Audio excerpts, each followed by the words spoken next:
Hunger index کی report کے مطابق دنیا میں بھوک کا شکار ممالک کی تعداد 116 ہے، جن میں پاکستان 92 نمبر پر ہے، جس کا واضح مطلب یہ ہے کہ پاکستان میں شہریوں کی کثیر تعداد کو ضرورت کے مطابق خوراک میسر نہیں ہے۔ ممکنہ خوراک یا غذا کی قلت کے خطرے کے پیش نظر پاکستان کی حکومت قلیل المدتی، وسط مدتی اور طویل المدتی پالیسیاں تشکیل دے رہی ہے۔ دوسری جانب ملک کی سب سے بڑی زرعی یونیورسٹی فیصل آباد کو موسمیاتی تبدیلیوں کے پیش نظر فوڈ سیکیورٹی کو درپیش خطرات سے نمٹنے کے لیے تحقیقاتی کام تیز کرنے کی ہدایت کی گئی ہے، مگر ماہرین کے مطابق پاکستانی سائنسدان اس چیلنج سے نبرد آزما ہونے کی پوزیشن میں نہیں ہے، یا دوسرے الفاظ میں پاکستانی سائنسدانوں کے لیے اس چیلنج سے نبرد آزما ہونا آسان نہیں ہے۔ عام طور پر اس ممکنہ غذائی بحران کی وجوہات موسمی تغیرات، تیل کی قیمتوں میں اضافہ، روس یوکرین جنگ کو قرار دیا جاتا ہے، جبکہ ہر شہر کے گرد و نواح میں زرعی زمینوں پر بننے والی بے تحاشا ہاؤسنگ اسکیمیں بھی اس کی ایک بڑی وجہ ہے۔ سب سے پہلے اگر بات کی جائے موسمی تغیرات کی، تو اس کے شدید مضر اثرات اب دکھائی دینا شروع ہو گئے ہیں۔ پاکستان آج کل شدید گرمی کی لپیٹ میں ہے، بعض علاقوں میں درجہ حرارت 50 ڈگری سے بھی اوپر چلا گیا۔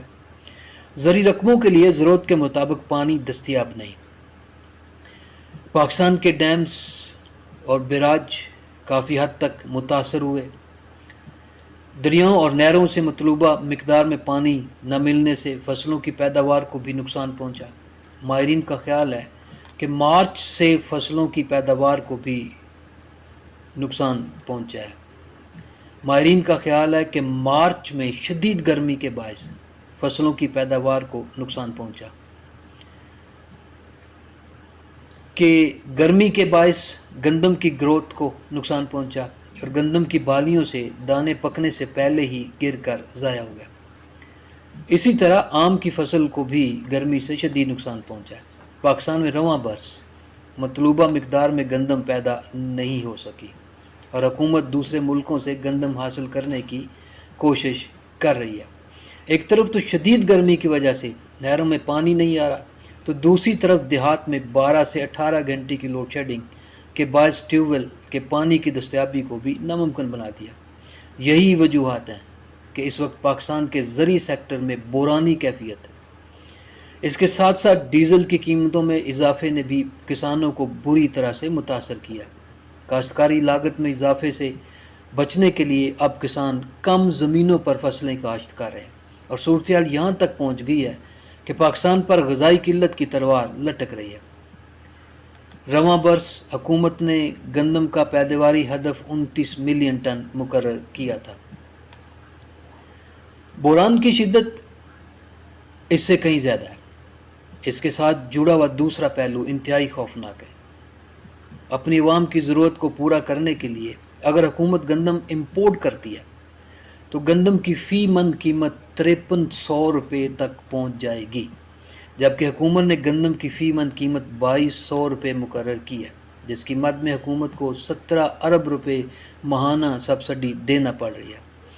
اگر امپورٹ کرنے کی صورت میں گندم کی قیمت 5300 روپے فی من ہوتی ہے تو حکومت کو یا تو اپنی مقرر کردہ قیمت میں اضافہ کرنا ہوگا یا پھر سبسڈی دینا پڑے گی، جو ان حالات میں مشکل ہی نہیں ناممکن بھی ہے۔ یہ بھی حقیقت ہے پاکستان میں ہر شہر کے گرد و نواح میں ہاؤسنگ اسکیموں کی بھرمار ہے، اور یہ تمام ہاؤسنگ سوسائٹیز زرعی زمینوں پر بنائی گئی ہیں۔ ہاؤسنگ اسکیمیں بننے سے زرعی رقبہ تیزی سے کم ہوا اور ہو رہا ہے۔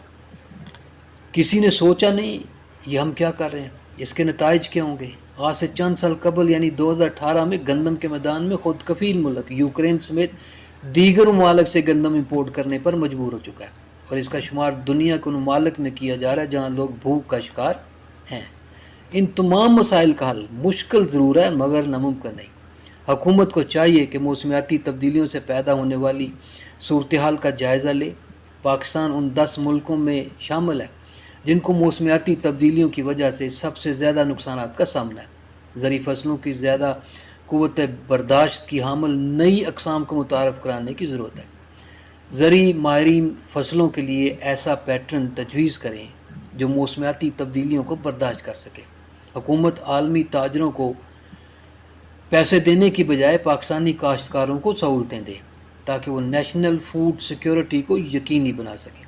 اب بھی وقت ہے شہروں کو گرد و نواح میں بننے والی ہاؤسنگ سکیموں کا اثر نو جائزہ لیا جائے۔ اس سے پہلے کہ پانی سر سے گزر جائے عملی اقدامات کرنے کی ضرورت ہے۔